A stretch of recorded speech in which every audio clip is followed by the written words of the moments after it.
তো নমস্কার বন্ধুরা, চলে এসেছি আরও একটা নতুন রেসিপি নিয়ে। আজ বানাবো সয়াবিন আলুর কষা কষা তরকারি। তো রুটির সঙ্গে, ভাতের সঙ্গে, সব কিছুর সঙ্গে খেতে পারবেন। তো দেখুন, এখানে টমেটো, টক দই, পেঁয়াজ কুচিয়ে নিয়েছি। ধনে পাতাটাকে গোটা রেখে দিয়েছি, এখন কোচানো হয়নি, কুচিয়ে নেবো। তো চলুন এবার রান্নাটা শুরু করে দিই। সয়াবিনটাকে গরম জলে ভালো করে ভিজিয়ে রেখেছিলাম, ফুলে উঠতে ভালো করে চিপে চিপে জলটা বের করে নিয়েছি, নিয়ে আমি সাইড করে রেখে দিয়েছি। তারপরে আমি এখানে সর্ষের তেল দিয়েছি, রান্নাটা সর্ষের তেলে করব। তো সর্ষের তেল দেওয়ার পর দেখুন, এখানে এইবারে আলুটাকে দিয়ে দিয়েছি। আলুটাকে দিয়ে একটু নুন দিয়ে দিয়েছি, দিয়ে ভালো করে নাড়াচাড়া করে নেবো। যখন আলুটা এরকম লাল লাল ভাজা হয়ে আসবে, আলুগুলো তুলে নেবো। নিয়ে এবার ওই তেলের মধ্যে আরও একটু তেল দিয়ে দেবো। যেহেতু তেলটা কমে গেছে, আরও একটু তেল দিয়ে দেবো। দিয়ে যে পেঁয়াজটাকে কুচিয়ে রেখেছিলাম, পেঁয়াজটাকে একদম দেখেছেন তো, ছোট ছোট গোল গোল করে কেটেছি, একদম ছোট ছোট করে কাটবেন। আর পেঁয়াজটা একটু লাল লাল হয়ে ভাজা হয়ে গেছে। তো দেখুন, তারপরে টমেটোটাকে দিয়ে দেবো। টমেটোটাকে দেওয়ার পর একটু নাড়াচাড়া করে নেবেন। যখন টমেটোটা একটু নরম হয়ে আসবে, আদা রসুনের পেস্ট আমি এখানে 1.5 চামচের মতন দিয়েছি, চা চামচের। তারপরে ভালো করে নাড়াচাড়া করে নিয়ে যতক্ষণ না আদা রসুনের উগ্র যে গন্ধটা, ওটা যতক্ষণ না যাচ্ছে, একটু কষিয়ে নেবো। নেওয়ার পর এই যে 1 চামচ হলুদ গুঁড়ো, 1 চামচ লঙ্কার গুঁড়ো, আপনারা কাশ্মীরি লঙ্কার গুঁড়ো ইউজ করতে পারেন। আমার শেষ হয়ে গেছে, আমার দেয়া হয়নি।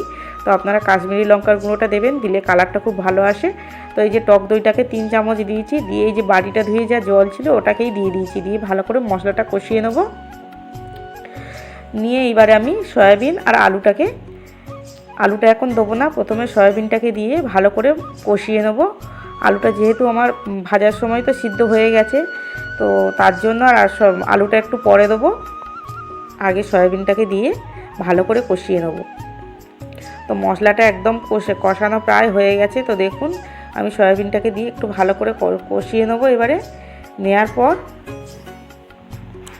একটু চিনি দিয়ে দেবেন, কারণ হচ্ছে কি চিনিটা দেওয়ার, টক দই টক, টমেটো টক, তার জন্য একটু চিনি দিয়ে দেবেন। স্বাদটা ব্যালেন্সে আনার জন্য চিনি একটু দিতে হবে। আর আলুটা দেখছেন তো কত সুন্দরভাবে সিদ্ধ হয়ে গেছে। তো এবার ভালো করে কষিয়ে নেব।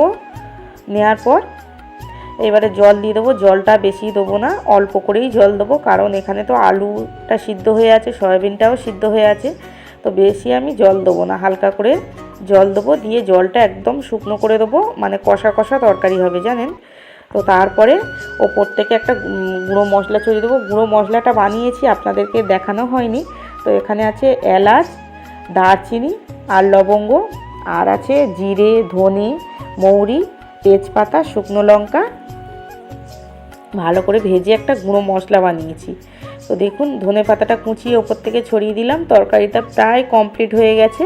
জলটা দেখছেন তো একদম শুকনো হয়ে গেছে। তো আর বেশি ফোটালে একদম শুকনো হয়ে যাবে, তাহলে রুটিতে খাওয়ার জন্য বা ভাতে খাওয়ার জন্য একটু জুসি ভাব না থাকলে ভালো লাগে না। তো এই যে তুলে নেবো, এবারে ওপর থেকে গুঁড়ো মশলাটা ছড়িয়ে দেবো, দিলেই রেডি হয়ে যাবে। তো খুব সুন্দর হয়েছে জানেন তরকারিটা। আপনারা এইভাবে একবার বানিয়ে দেখুন।